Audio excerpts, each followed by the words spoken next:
자, 이 38장 하면은 갑자기 좀 이상해요. 요셉이 애굽에 팔려가는 얘기가 나오다가 갑자기 이야기가 유다 얘기, 다말 얘기로 훅 하고 얘기가 바뀌어지고 38장에서 그리고 다시금 요셉 얘기는 39장에서 시작이 되어집니다. 그래서 37장과 만일에 38장을 빼버리고 37장이 끝나자마자 39장을 읽어도 전혀 어색하지 않은 이런 흐름을 보여줘요. 그러니까 38장은 그냥 엉뚱하게 삽입된 듯한 중간에 어떤 이런 느낌을 좀 주고 있습니다.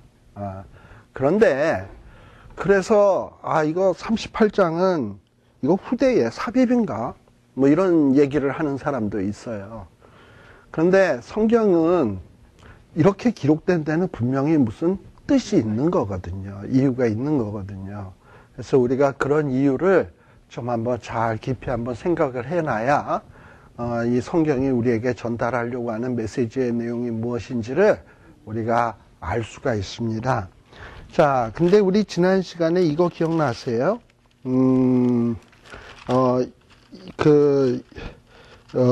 야곱의 약전이 이러하니라. 기억나세요? 그러면서 야곱의 약전이 아니고 오히려 무슨 얘기가 그냥 계속된다? 야곱의 저기 어디였지? 30 그게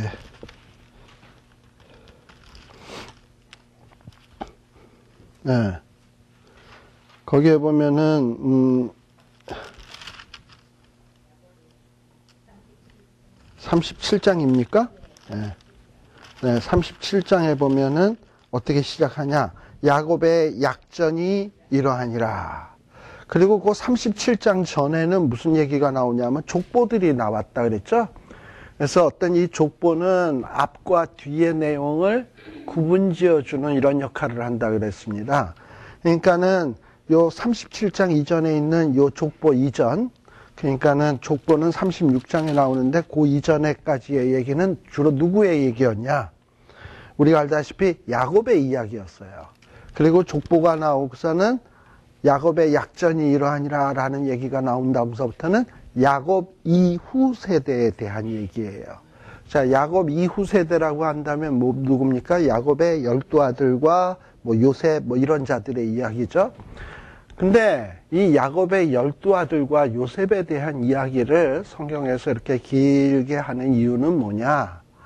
이제 하나님이 이스라엘 백성들을 어디로 옮기느냐 하면은 가나안에서 애굽으로 옮기게 되는 거예요. 그래서 마치 이 요셉의 이야기는 뭐에 대한 얘기냐? 어떻게 해서 이스라엘 백성들이 가나안에 살다가 요셉에 가게 됐는가? 어떤 경로로, 어떤 이유 때문에 이거를 설명해 주기 위한 것이 뭐냐면 요셉에 대한 이야기예요. 예. 자, 그렇다면 지금 우리 아까 봤던 37장에서 요셉이 애굽으로 가게 된 이유는 뭐였습니까? 자꾸 꿈 얘기를 해서 형들의 질투를 받아서 야곱의 편애 때문에 어떤 요셉이 애굽에 갈 수밖에 없었던 이유가 있었죠. 또 애굽까지 평안히 갈 수 있었던 이유, 루벤, 유다의 그 요셉을 죽이지 말라고 한 제안, 또 요셉이 도적들을 안 만나고 갈 수 있었던 이유, 이스마엘 사람, 미디안 사람, 그리고 요셉이 애굽에 가서 이렇게 잘 될 수 있었던 이유는 바로의 신하 시위대장 보디발을 만난 것. 그러면서 이미 암시적으로 37장에 어떻게 이 요셉이 애굽에 가게 됐고 후일에 이스라엘 백성들이 다 가나안에 갈 수 있게 되었나라는 것을 그 과정을 설명해 주고 있는 거예요. 그렇다면 37장도 그런 얘기고, 그리고 이제 나중에 요셉이 총리 대신이 되고 형들을 만나고 하는 얘기들이 뒤에 쭉 나오잖아요. 그래서 결국에는 야곱의 가족들이 이민 오게 된 과정들을 설명을 한다면 이 38장에 나오는 이야기, 유다와 다말의 이야기도 왜 이스라엘 백성들이 가나안에서 애굽으로 갈 수밖에 없었는가 하는 이유를 설명하는 기능으로 이 성경을 봐야 합니다. 이해 가세요? 그러니까 우리는 그냥 38장 하면 유다와 다말 이야기 뚝 그냥 그것만 하나 띄워놓고 이렇게 보게 되는데, 요 유다와 다말의 이야기는 37장과 39장 그리고 창세기 전체의 이 흐름 속에서 아주 중요한 기능을 하는 성경이지, 그냥 아무 의미 없이 삽입되어진 이야기가 아니다라는 얘기를 제가 일단 서론적으로 말씀을 드렸어요.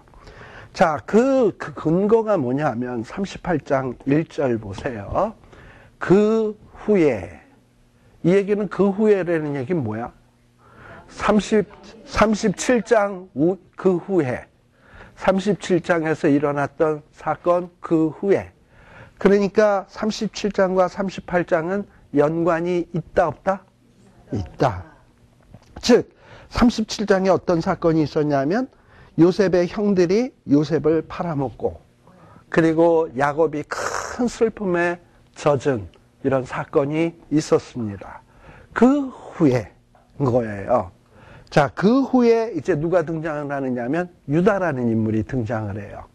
자, 성경 속에서는 이제 점차로 야곱이 지나가고 난 다음에는 요셉의 아들들 가운데 요셉이라든지 유다가 이렇게 부각되기 시작을 합니다. 근데 지금 유다가 등장을 해요. 자, 앞에 장에서 유다의 역할을 가만 생각을 해 보십시오. 형 르우벤은 요셉을 살리려는데 특별한 좀 뭔가 의도가 있어. 장자권 회복이라고 하는 어떤 이런 의도가 있었지만, 유다는 요셉을 살리려고 하는 이유를 특별히 찾아볼 게 없고 그냥 사랑이다라고 밖에 얘기할 수밖에 없어요. 다른 형제보다 요셉을 위한 사람이었다라고 생각할 수밖에 없어요. 자, 그랬던 이 유다가 어떻게 해서든지 형제들을 잘 아까 세 가지로 설득했다 그랬죠.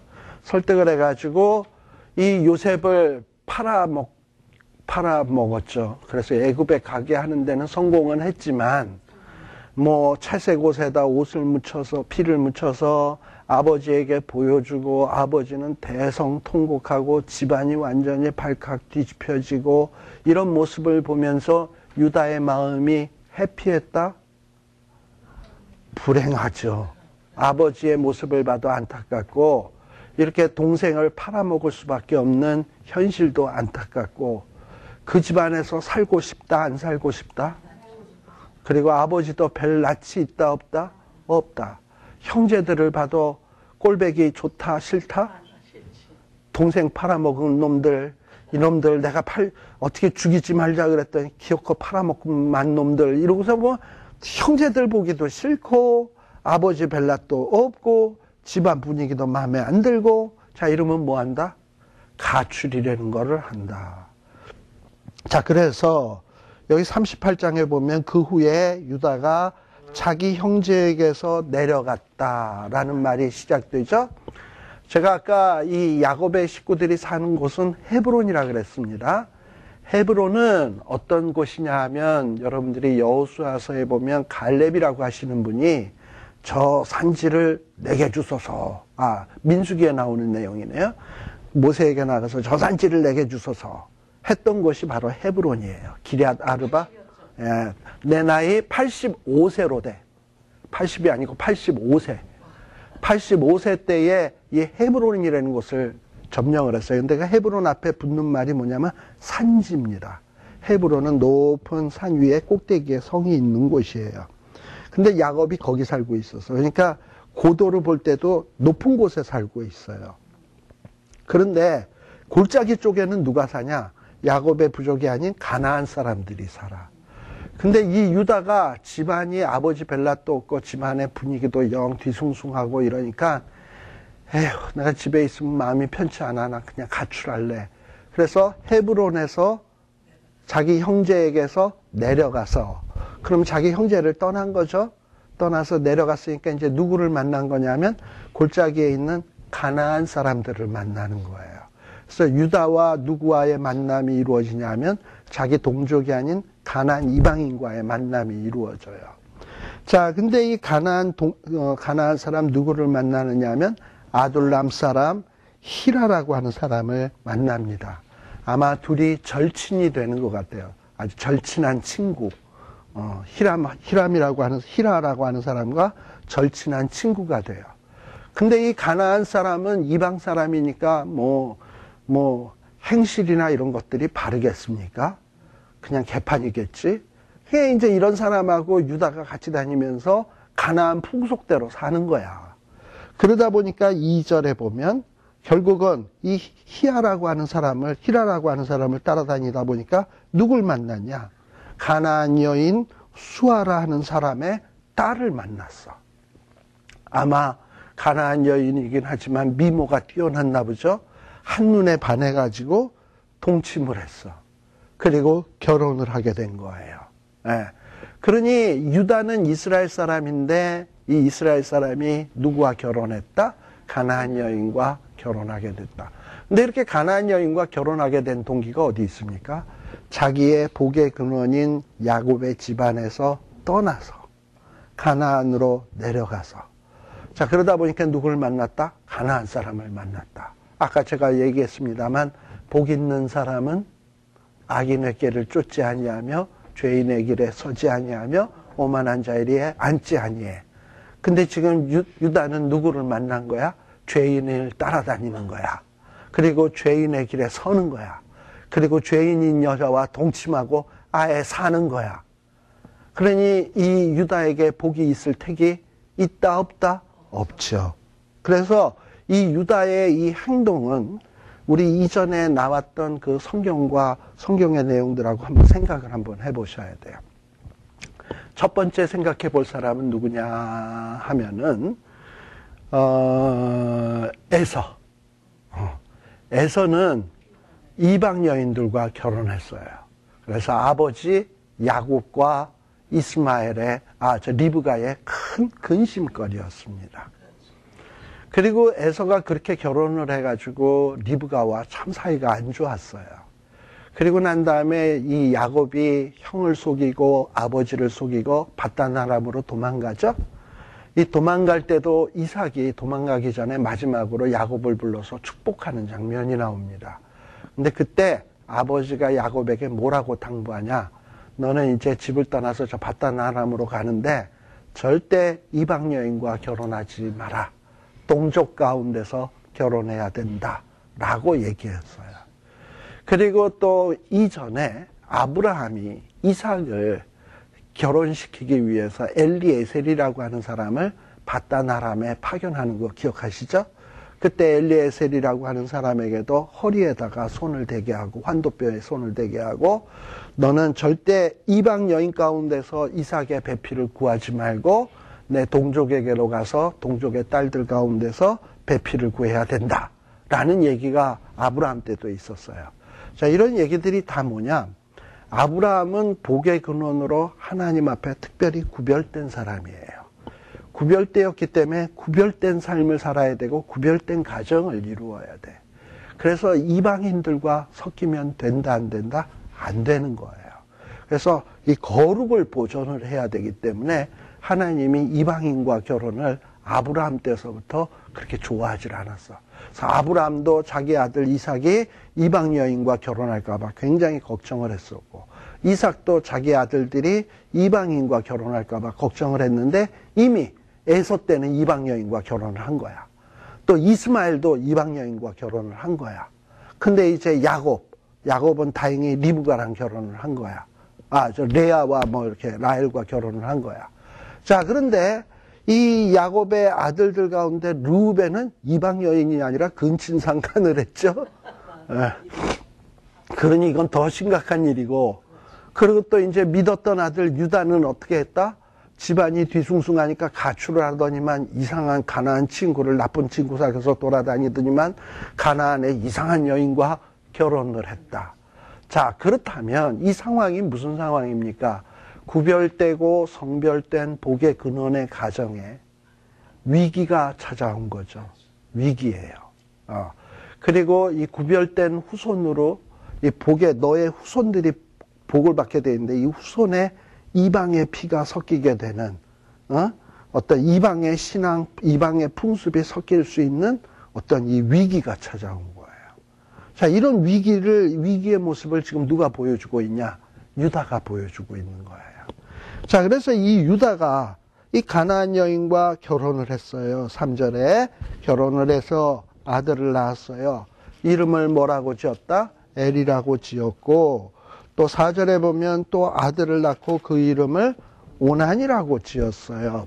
자, 그러니까 엘과 오난은 어떤 존재냐? 제가 아까 무슨 양념 반, 후라이 반 하고 얘기를 했습니다만, 유다는 이스라엘 사람, 엄마는 가나안 수아의 딸.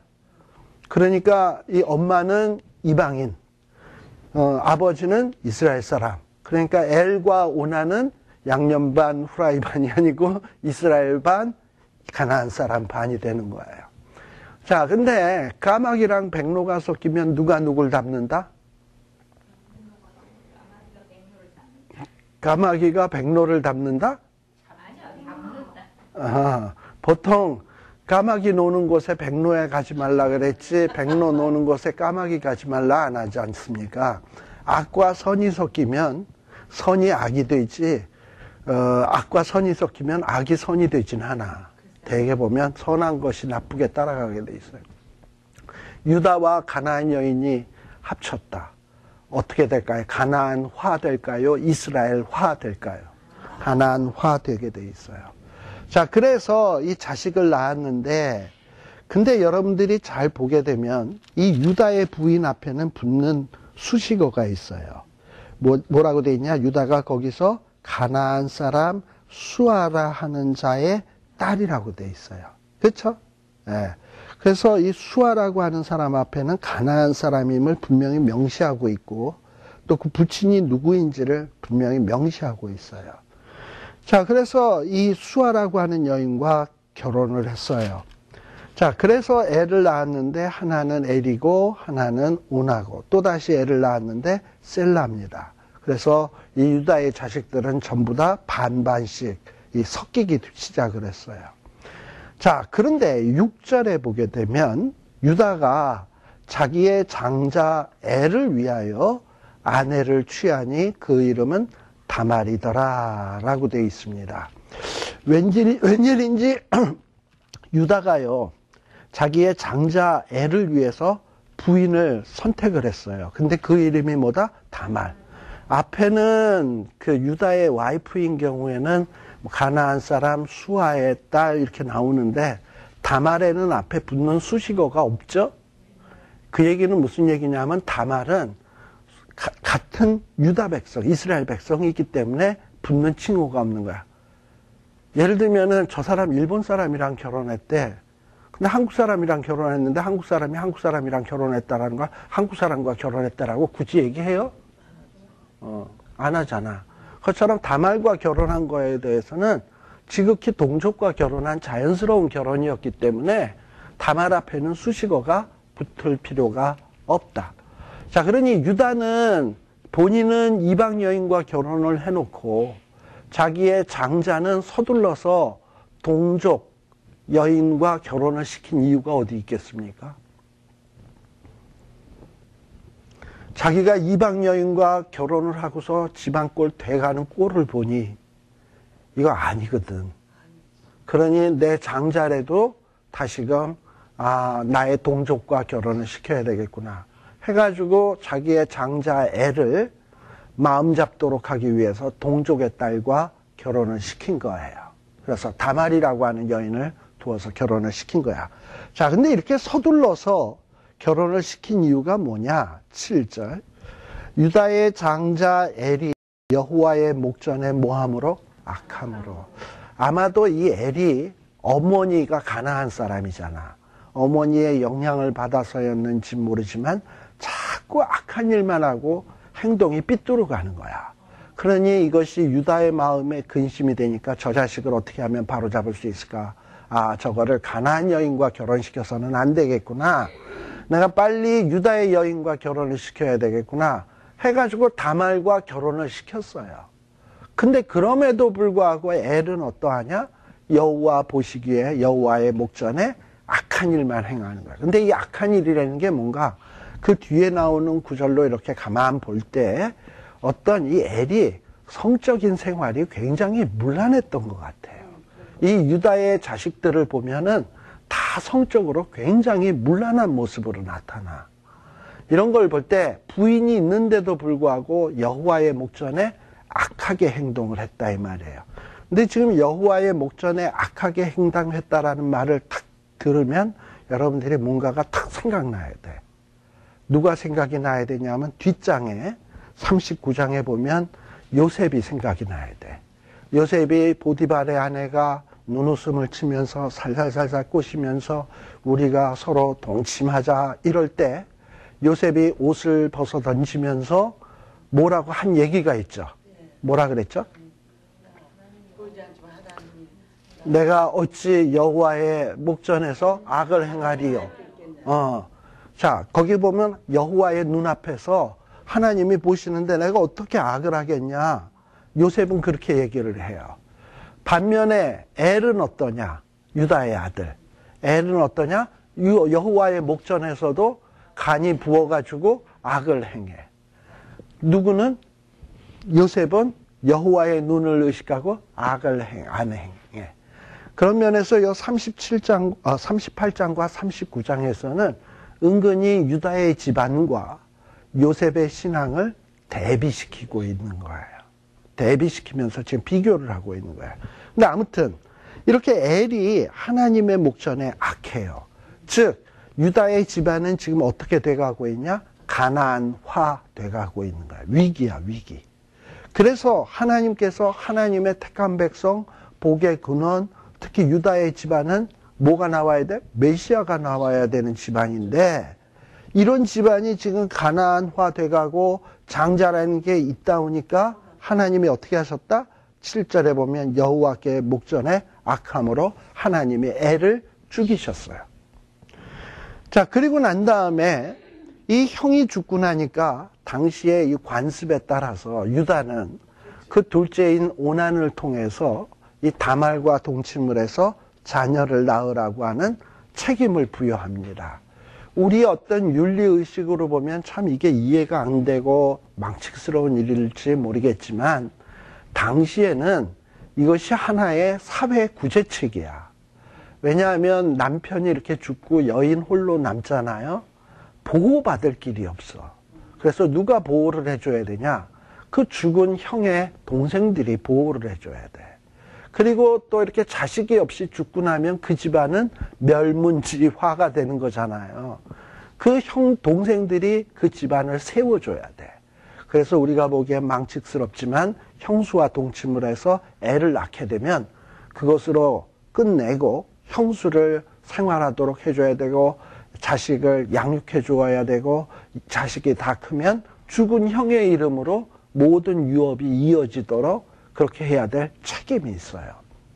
그래서 그 책임을 누구에게 시켰냐? 유다가 둘째였던 오난에게 시킨 거예요. 그래서 남편 아우의 본분이라고 얘기합니다. 이건 책임인 거예요. 책임을 해라. 그래서 형을 위해서 씨가 있게 해라. 그런데 오난이 9절에 보니까 이렇게 해서 애가 생기면 그 애는 나중에 어차피 형의 유업을 잇는 거지 내게 되는 게 아닌데 해가지고 형수와 잠만 자고 그리고서는 어떤 정말 아기를 배도록 하는 이 일은 하지 않은 거예요. 이게 뭐냐? 하나님 보시기에 악한 거지. 어떤 성적인 것을 통해서 책임만 아니지 재미만 보고 책임은 안 지는 행동을 하는 거예요. 이게 지금 오난이에요.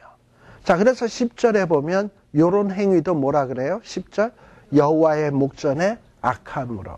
그래서 지금 여기 여호와의 목전에 악함으로 하는 이 죄목들을 보면 다 성적인 관계에 해당되는 것들이에요.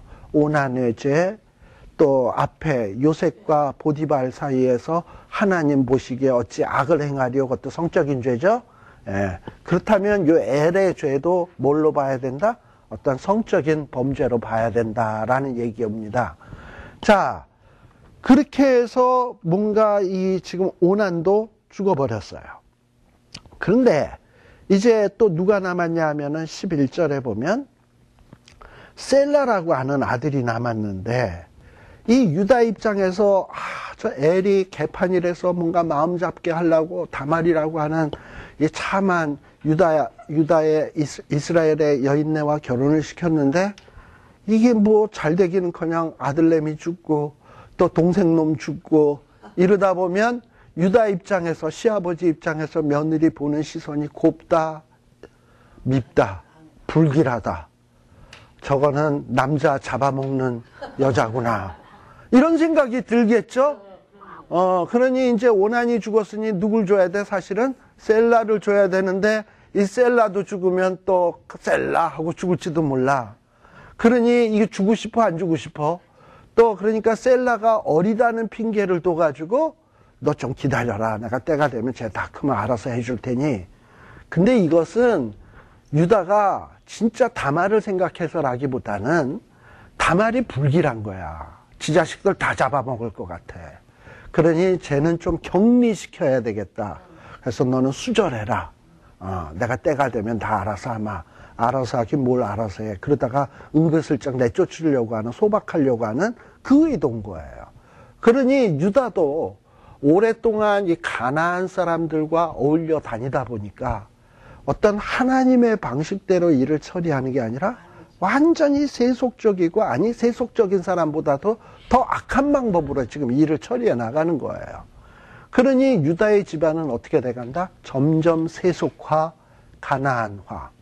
그리고 자식들은 완전히 성적으로 문란해지고 지금 이런 상황이 되어지게 된 거예요. 그래가지고 졸지에 어떻게 되었냐? 다말은 그러니까 거기 11절에도 보세요. 진짜 그 유다의 본 마음은 뭐냐? 11절 마지막 부분에 보면 셀라도 그 형들까지 죽을까 염려하니라. 그러니까 다말을 완전히 사람 잡아먹는 그런 여자로 생각을 한 거예요. 자, 그러다가 12절 얼마 후에 유다의 아내 수아의 딸이 죽은지라. 이것도 우연이겠습니까? 하나님이 애를 죽이시고 오난을 죽이시고 하나님 보시기에 악한 것들을 하나씩 처리하는데 어떻게 보면 지금 유다의 집안에 악이 들어오게 된 근본 원인이 누구에게 있었다? 수아의 딸. 그래서 이 수아의 딸도 돌아간 거야. 그래서 유다가 크게 상심을 했어.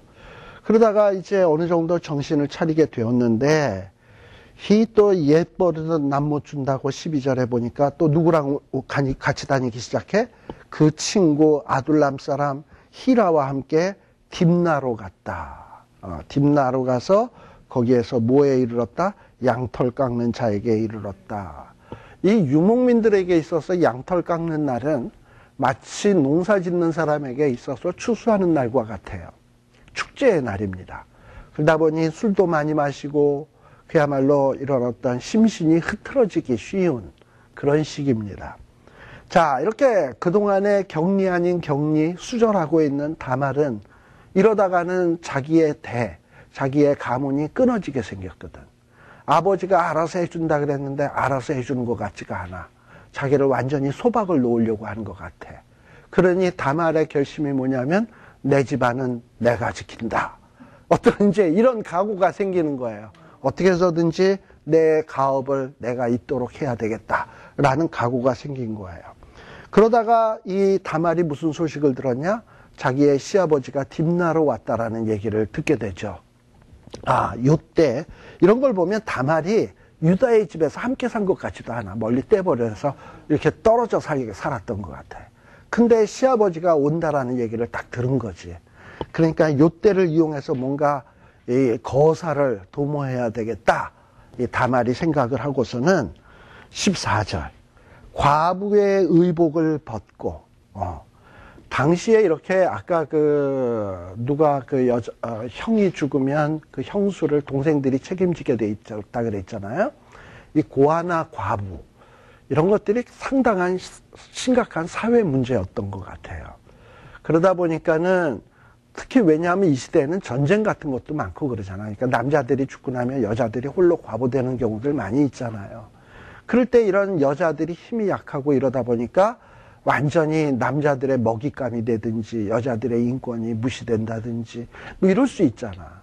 그래가지고 이 과부들을 세상적으로 좀 보호하기 위해서 이 사람은 과부다 하는 표시로 좀 특수한 옷, 과부 티가 나는 옷을 입게 했던 것 같아. 아니면 뭐 옷에다가 어떤 과부라는 사인을 표식을 했든지.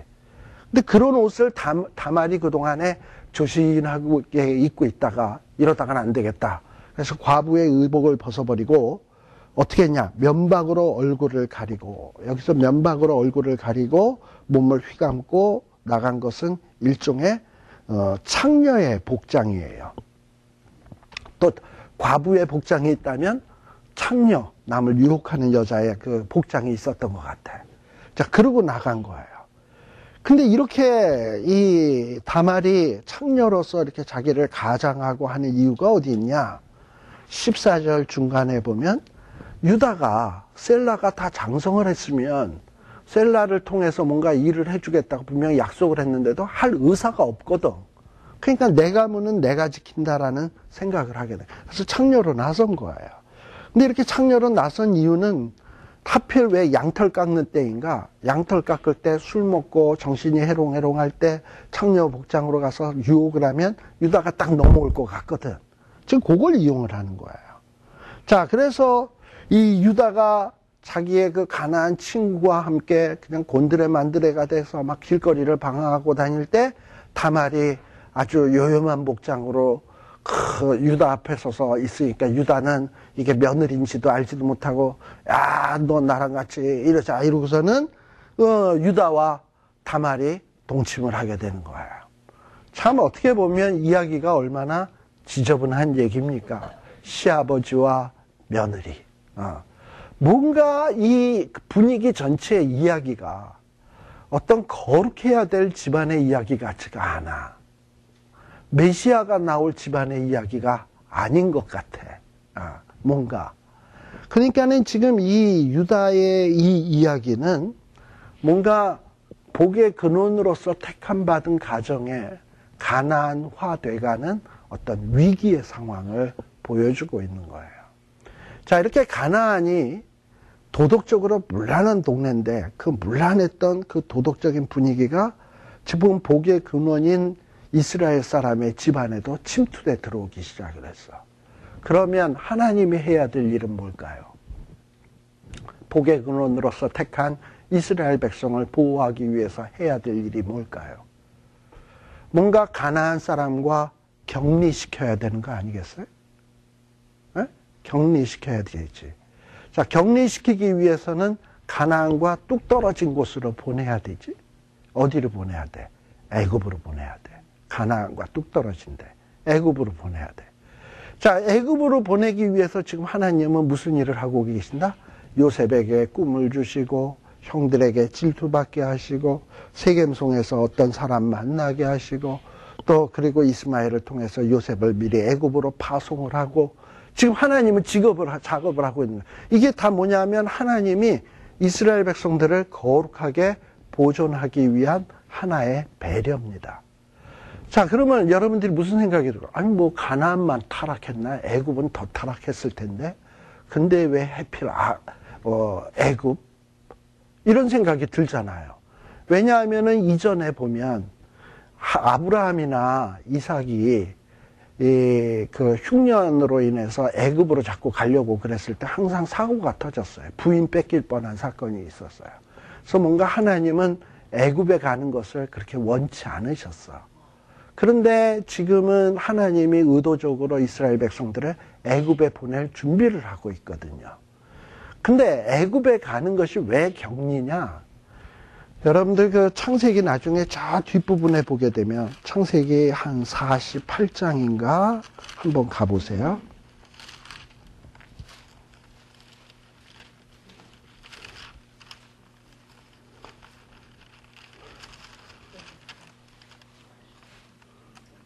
아, 46장이네요. 자, 46장 그 28절서부터 보게 되면 46장 28절에서부터 47장 앞부분에 보면 무슨 얘기가 나오느냐 하면 여러분들이 눈으로 한번 쓱 보세요. 이 요셉의 형들하고 야곱이 애굽에 옵니다. 46장 28절, 그 다음에 47장 1, 2, 3, 4절에 나오는 내용이에요. 그런데 이 야곱이 이제 자기의 가족들을 데리고 애굽에 와요. 애굽의 총리 대신은 누구냐? 요셉이야. 근데 이제 요셉이 자기 가족들이 왔으니까 바로 왕하고 만나야 될 거 아니에요, 가족들을. 그래서 만나야 되는데 이 바로가 자기의 가족들을 만나보면 뭐 궁금한 게 있으면 물어볼 거 아니에요. 너희들은 뭐 하는 사람들이냐? 하고 물어볼 때 이 요셉이 미리 예상 질문, 예상 답변 해가지고 리허설 연습을 시켜요. 분명히 바로가 당신네들한테 너네 뭐 한 사람이냐고 물을 거다. 그럴 때 당신네들은 우리는 조상대대로 목축을 하던 사람들이라고 대답을 해라. 바로에게 그렇게 대답을 하라고 시켜요. 그게 얘기가 28절에서부터 34절까지 나오는 내용이에요. 자, 근데 왜 이 요셉이 자기의 그 형제들에게 목축하는 자라고 대답을 하라. 물론 그거 거짓말 시킨 건 아니에요.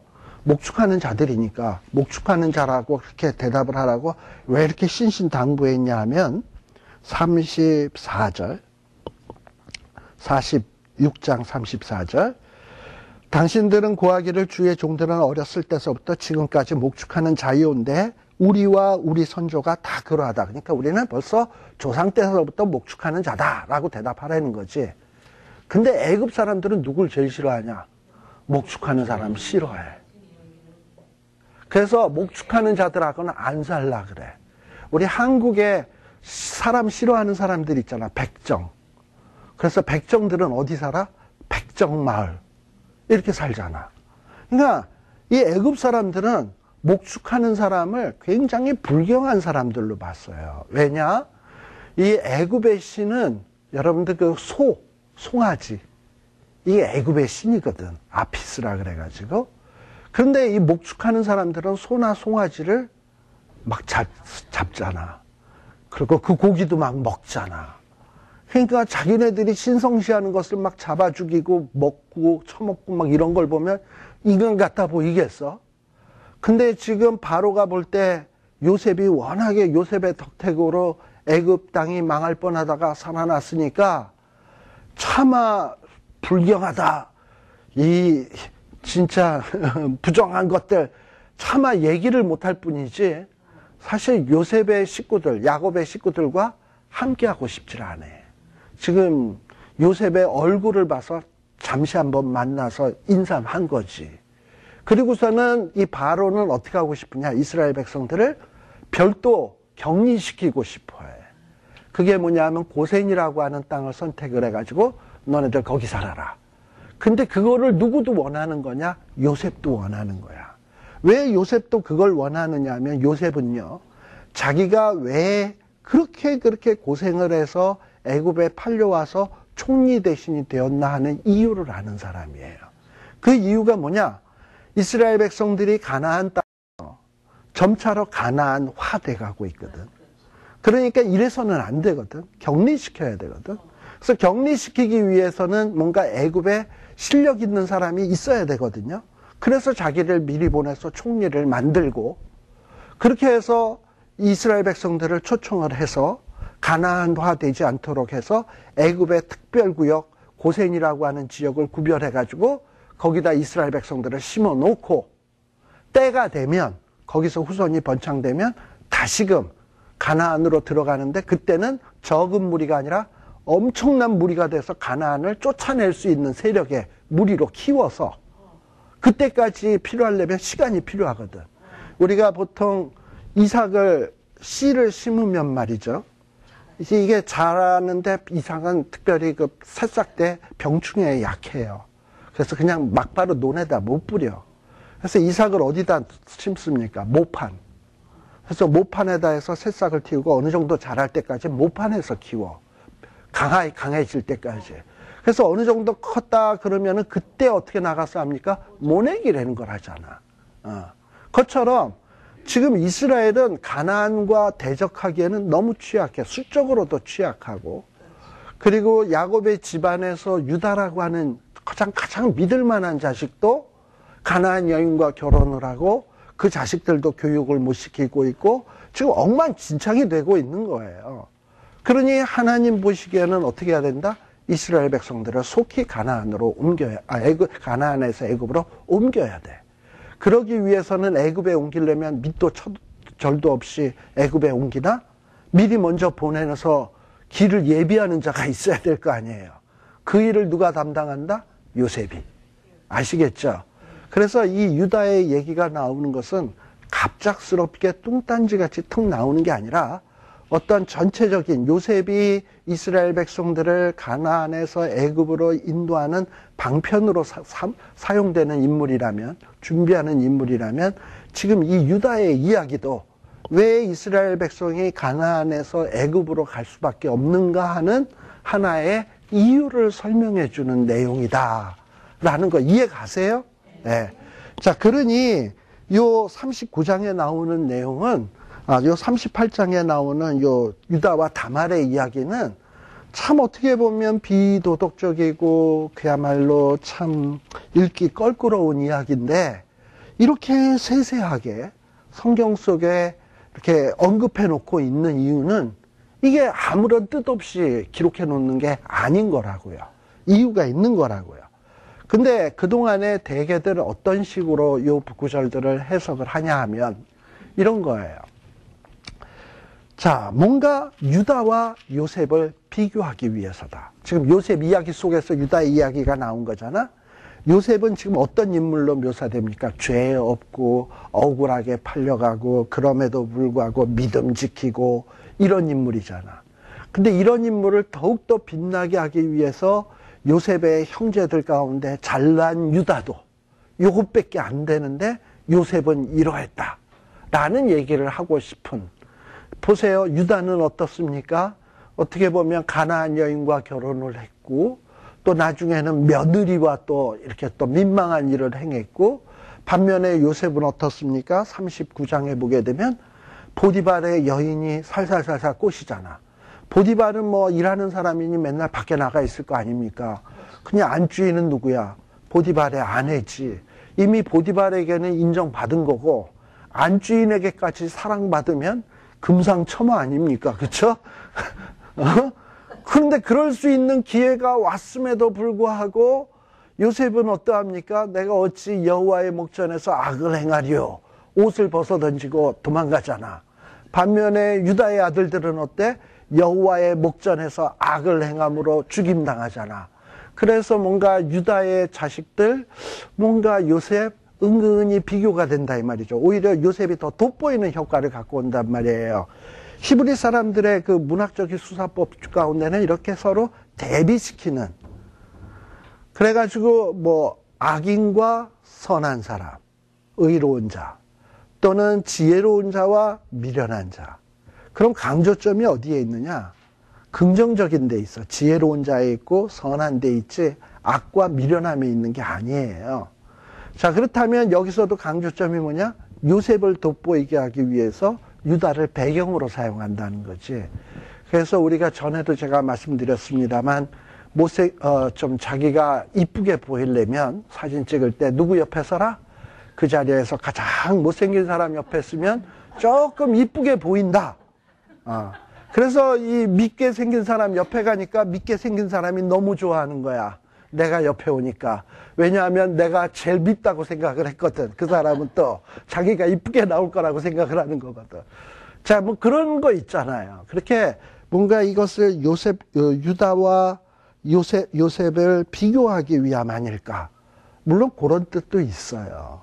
그러나 전반적으로 볼 때 우리가 성경의 이 구약의 창세기에 흘러가는 흐름으로 볼 때 하나님은 이스라엘을 뭘로 삼는다? 복의 근원. 그럼 복의 근원다워야 돼. 근데 이 복의 근원다워야 되는 집안이 위기들이 몇 번 있었어요. 예를 들면 아브라함이 애굽에 내려갔을 때 만일에 바로와 그 부인이 동침을 해서 애를 낳았다 칩시다. 그러면 그 애가 이삭인데 이삭이 아브라함을 닮았나 바로를 닮았나 뭐 이러고서 이제 그 안에서 뭔가 축복된 후손이 나온다 그러면 이거 참 불안한 거 아니에요. 그러니까 하나님이 그런 일을 미연에 방지하기 위해서 바로에게 나타나서 너 사라 건드리면 큰일 나 하고 하나님이 아브라함의 집안의 그 순수한 혈통 보존을 위해서 보호하고 계셔요. 부인들을. 이삭 때도 그랬고, 그리고 또 결혼도 아브라함이 자기 아들 이삭을 결혼시킬 때도 이삭이 가나안 여인과 결혼할까봐 굉장히 걱정을 하고 엘리에셀에게 신신당부했고, 또 이삭도 자기 아들들이 그럴까봐 했는데 에서는 사고를 쳤고, 이스마엘도 그렇고, 그러면서 뭔가 위기가 있는데도 불구하고 하나님은 그래도 하나씩은 꼭 남겨둬서 보존할 수 있는 거를 지금 준비하고 있거든요. 근데 지금 야곱의 집안의 12아들 가운데서는 지금 문제가 생겨버린 거야. 뭐냐 하면 레위는 그렇고, 르우벤은 그렇고, 시므온과 누굽니까? 레위는 세겜에서 큰 사고 한번 또 쳤고, 그러면 이제 남은 거라고는 유다인데 얘는 가출하고 또 문제를 일으키고 있고, 또 이 요셉이라고 하는 인물은 뭐냐면 이스라엘의 민족 중에 역사적 사명을 띠고 애굽으로 가는 인물 아닙니까? 그죠? 예? 그렇잖아요. 그래서 이 요셉은 애굽으로 너무 일찍이 가가지고 17살에 가가지고 애굽의 바로의 인정을 받아서 결혼을 부득이하게 요셉이 원튼 원치 않든 애굽 여인과 결혼할 수밖에 없어요.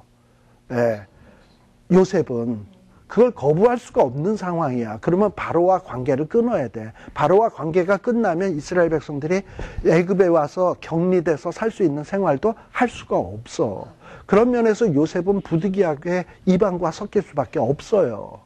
그렇다면 요셉도 대를 잇기에는 뭔가 조금 문제가 있다면 이제 대를 이을 수 있는 유일한 인물이 있다면 유다인데, 근데 지금 그리고 나머지들은 대개 보면 첩의 자식들 아닙니까 또. 그러니 유다인데, 믿을 놈 하나 유다인데, 근데 지금 유다가 이 모양이니 하나님이 특별히 간섭을 안 할 수밖에 있겠습니까? 그러니까 다말에게도 그런 목숨을 거는 마음을 주시는 거고, 다말의 그 행위는 목숨을 거는 행위예요.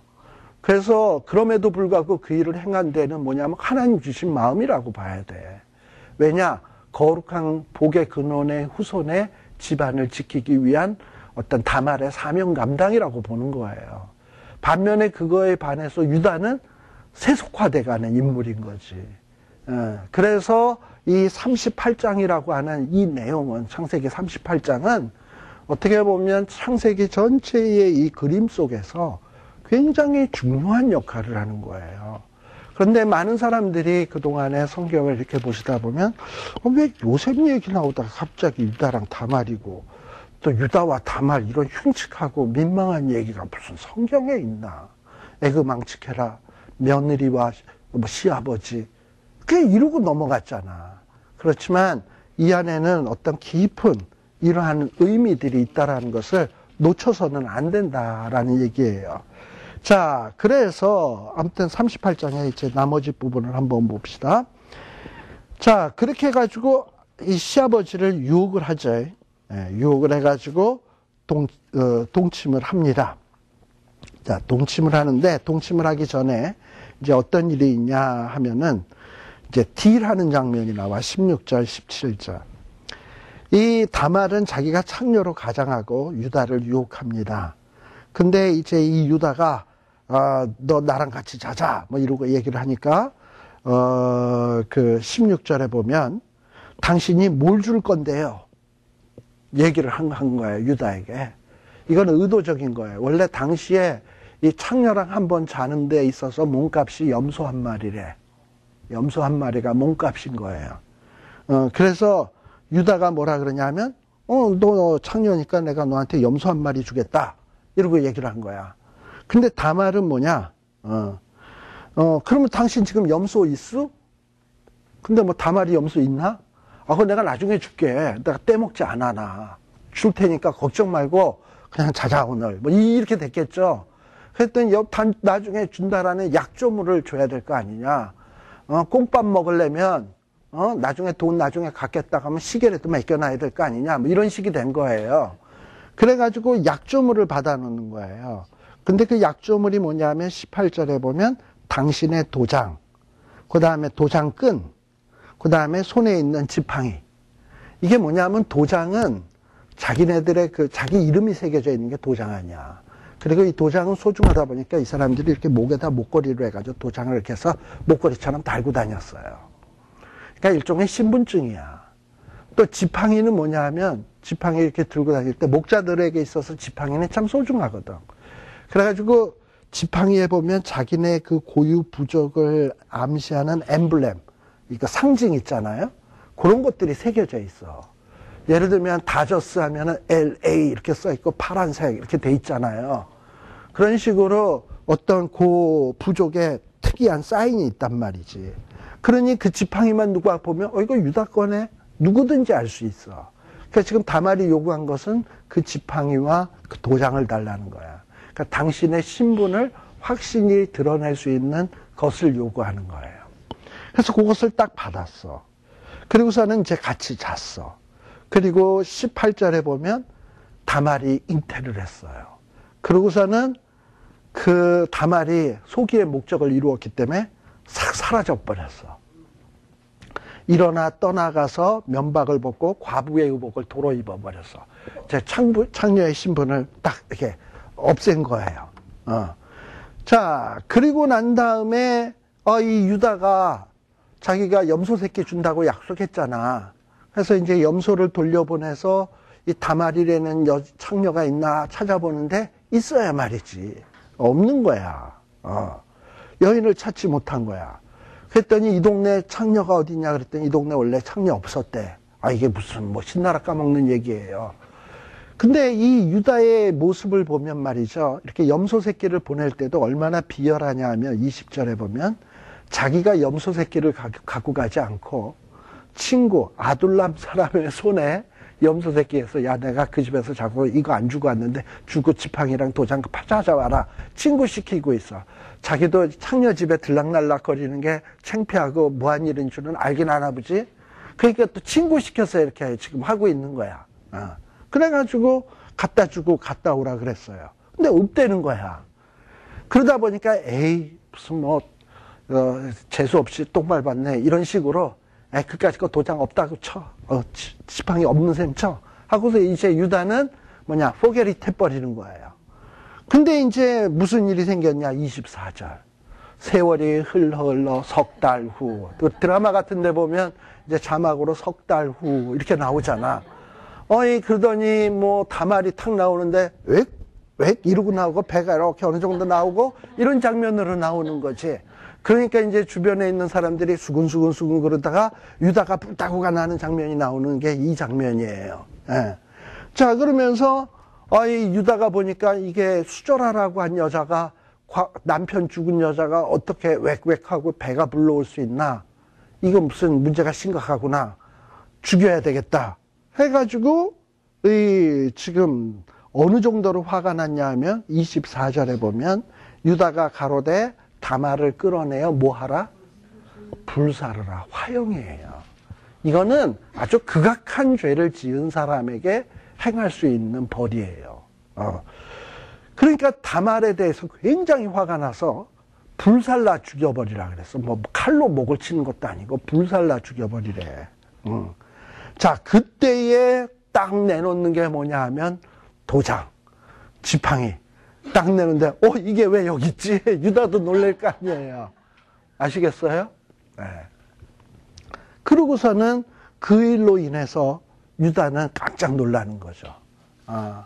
그야말로 그 도장과 그 지팡이가 나오면 모든 치부가 지금 다 드러나는 거 아니야. 며느리와 관계, 그럼 며느리랑 관계는 어떤 식으로 만났지? 창녀촌 돌아다니다가 만난 거? 그럼 유다의 그 어떤 치부란 치부는 다 드러나는 상황인 거야. 그럼에도 불구하고 우리 같으면 어떻게 해요? 그 도장과 끈과 지팡이가 났으면은 그 다말을 보고서 야 빨리 불질러 그래서 다말을 죽여버리면 모든 증거 인멸되잖아. 그런데 유다는 그렇지 않았어요. 다말이 그걸 딱 내놓는 것을 보고서는 자기의 죄를 인정을 했다고. 이게 유다의 훌륭한 점이에요. 이 훌륭한 점을 얘기하고 그 다음에 또 뭐라 그랬냐면 26절에 보면 끝에 보면 다시는 그를 가까이 하지 아니하였다. 다시 말하면 유다는 다말과 다시는 가까이 하지 않았다라는 거예요. 한 번 뭐 이렇게 동침을 했으면 한 번 하기가 힘들지 뭐 여러 번 그러기는 쉽잖아요. 그러니 다말과 야 우리 이렇게 된 김에 또 유다도 뭐라 그래요? 자기 원래 가나안 사람 수아가 죽었잖아. 앞에 얘기했죠? 나도 어차피 호렙이고 너 이렇게 해서 애 낳으면 이렇게 된 김에 그냥 아예 우리 그냥 살자 이렇게 할 수 있잖아. 근데 유다가 그러지 않았다니까요. 그건 올바르지 못하다는 걸 알고 거부했어요. 이런 걸 보면 유다는 잘못을 인정할 줄 알고 또 같은 잘못을 반복하지 않는 인물인 거예요. 근데 이런 모든 유다가 회심하게 되고 달라질 수 있는 계기가 어디서부터 나온 거냐? 다말. 그쵸? 네, 다말이라고 하네. 원래 다말도 왜 그 유다의 집에 시집을 오게 되었습니까? 그 장자 엘이 가나안화 돼가니까 그거 어떻게 구제해 보려고 다말이라는 명인이 들어왔던 것 아닙니까? 그렇잖아요. 네. 자, 이런 식으로 뭔가 이렇게 보게 되면 요 38장의 내용이 좀 뭔가 민망한 얘기고 껄끄러운 얘기지만 이 내용 속에는 굉장히 중요한 의미들이 있구나라는 것을 아마 생각할 수 있으리라 생각이 되어집니다. 그래서 아마 이 38장의 의미를 여러분들이 잘 새겨두시고 앞으로 창세기를 읽을 때 갑자기 덜커덕 이런 느낌이 안 들기를 바랍니다. 기도하겠습니다. 하나님 아버지 감사합니다. 참 하나님의 말씀은 오묘해서 우리가 이해하지 못해서 그렇지 정말 아무 이유 없이 기록된 말씀이 없는 줄로 압니다. 하나님 아버지 이 달고 오묘한 말씀 깊이 묵상하고 그래서 하나님이 곳곳에 이 숨겨두신 하나님의 크고 비밀한 내용들을 우리가 올바로 깨닫게 하시고 마음에 새기게 하시고 또 그대로 살아 하나님의 말씀의 놀라운 능력을 체험하는 모두 되게 하여 주시옵소서. 예수님 이름으로 기도드리옵나이다. 아멘. 마치겠습니다.